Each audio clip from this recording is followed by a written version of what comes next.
bem? Meu nome é Rubens, sou estudante do curso de História, atualmente no 7º período pela Universidade Estadual de Goiás, Campus Formosa.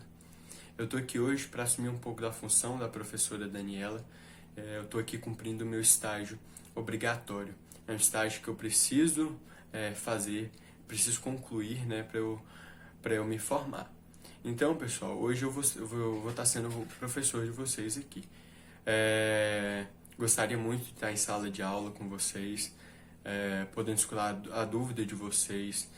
Acho que é uma experiência muito melhor, mas devido ao atual momento, esse momento de pandemia, a gente tem que se modernizar. Eu vou ser o mais breve possível aqui, pessoal, porque eu sei das limitações de cada um de vocês. Eu sei que muitos de vocês não têm acesso à internet, alguns têm acesso somente a plano de dados. E se eu fizer um vídeo aqui de 50 minutos, como se fosse uma aula, muitos de vocês não vão ter acesso e não vão assistir. E o meu objetivo aqui é que todos vocês alcancem esse conhecimento, então não faz sentido eu fazer um vídeo muito longo, tá bom, pessoal? Como vocês puderam ver aí no plano de estudo de vocês, hoje a gente vai tratar sobre a questão do imperialismo, propriamente na colonização da África e da Ásia. Mas hoje a gente vai estar trabalhando só a questão da África. Eu deixei a questão da Ásia para a próxima aula, porque acredito que tem pontos bastante peculiares que são bem atuais também, então vale um pouco mais de atenção. Pessoal, para a gente entender esse imperialismo, a gente tem que pensar o seguinte, que ele nada mais é do que uma colonização.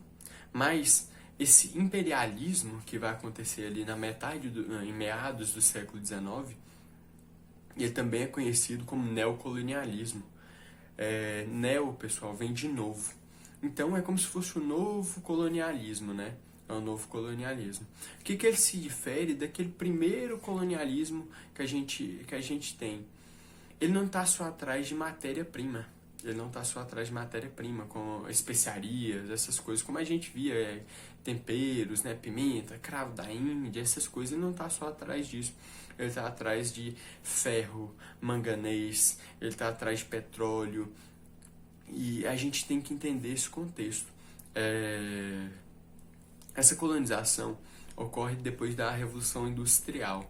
Então os países estão se modernizando cada vez mais estão se modernizando.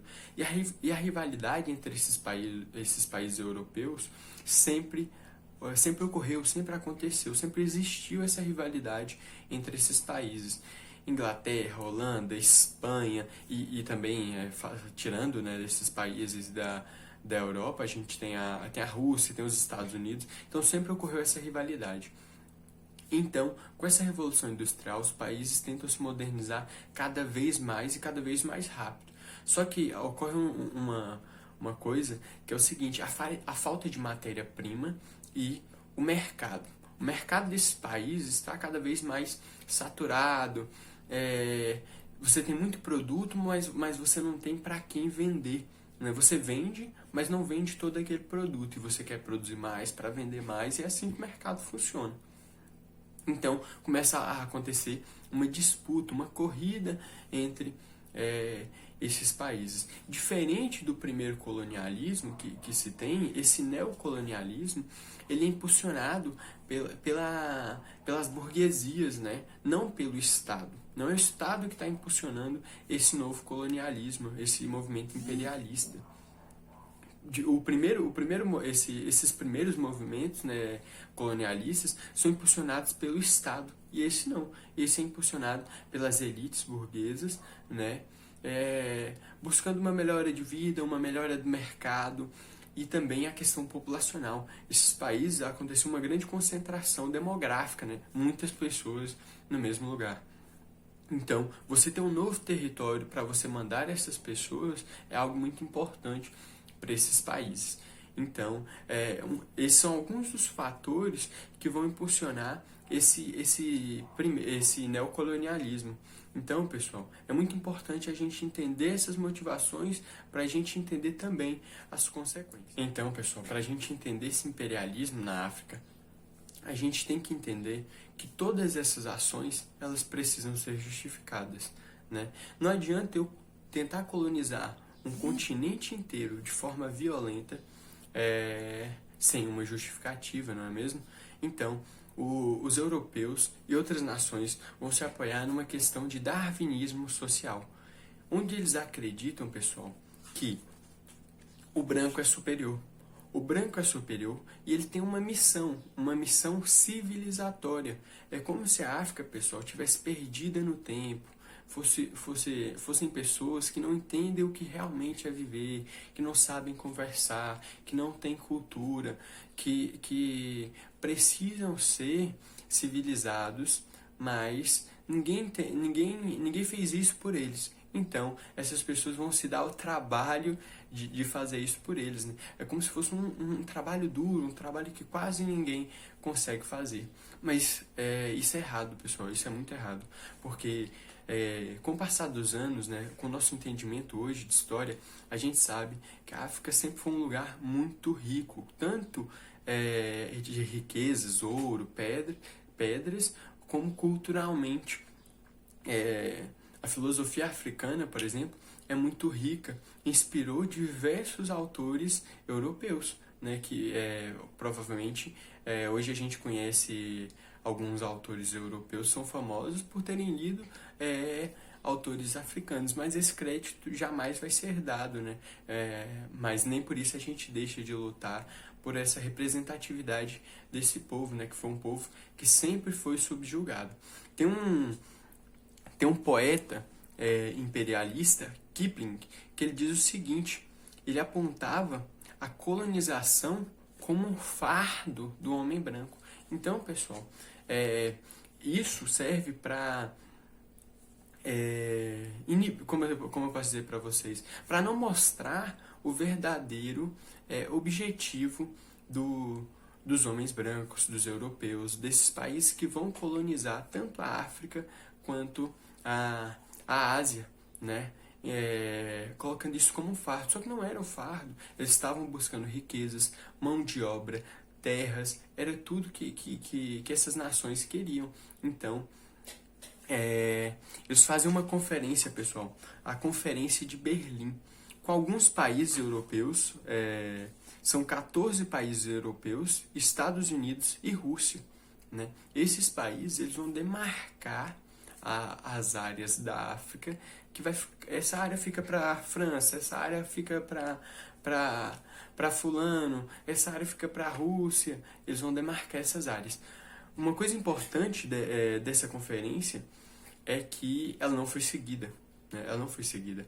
Boa parte dos territórios que foram divididos ali, eles não se mantiveram, né? Os próprios países europeus entravam em brigas por determinadas regiões, porque determinada região tinha mais água, determinada região tinha mais pedras preciosas, determinada região tinha mais mão de obra, e isso variava de acordo para os interesses de cada país.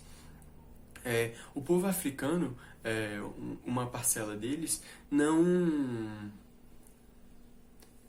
ficou apático com essa chegada dos europeus, né? Eles sim se rebelaram, montaram resistências, mas obviamente, pessoal, um dos pontos importantes para essa colonização dessas nações na África foi a questão das armas, né?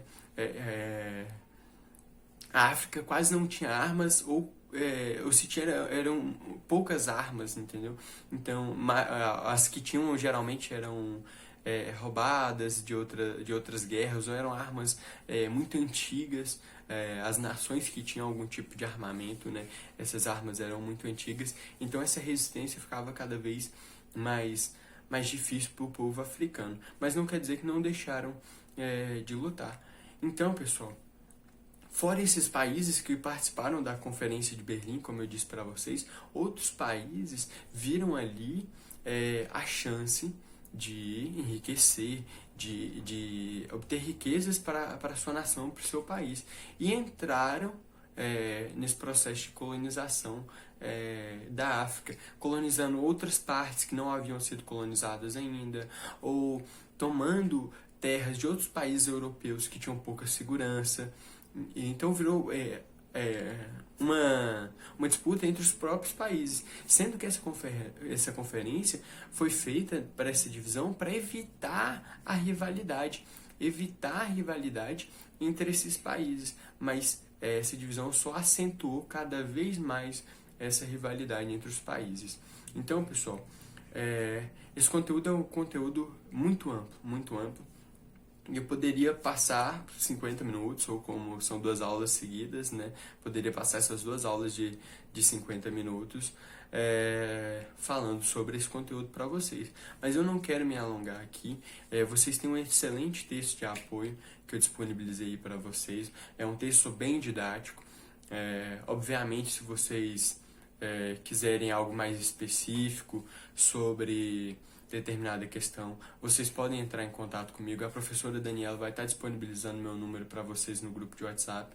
E durante o horário da aula, pessoal, eu vou estar aqui nos comentários do YouTube respondendo qualquer dúvida que vocês tenham, se acontecerem, né? Então, pessoal, eu agradeço a atenção de quem pôde assistir esse vídeo. E semana que vem nós damos continuidade com o imperialismo na Ásia. Tudo bem? Muito obrigado.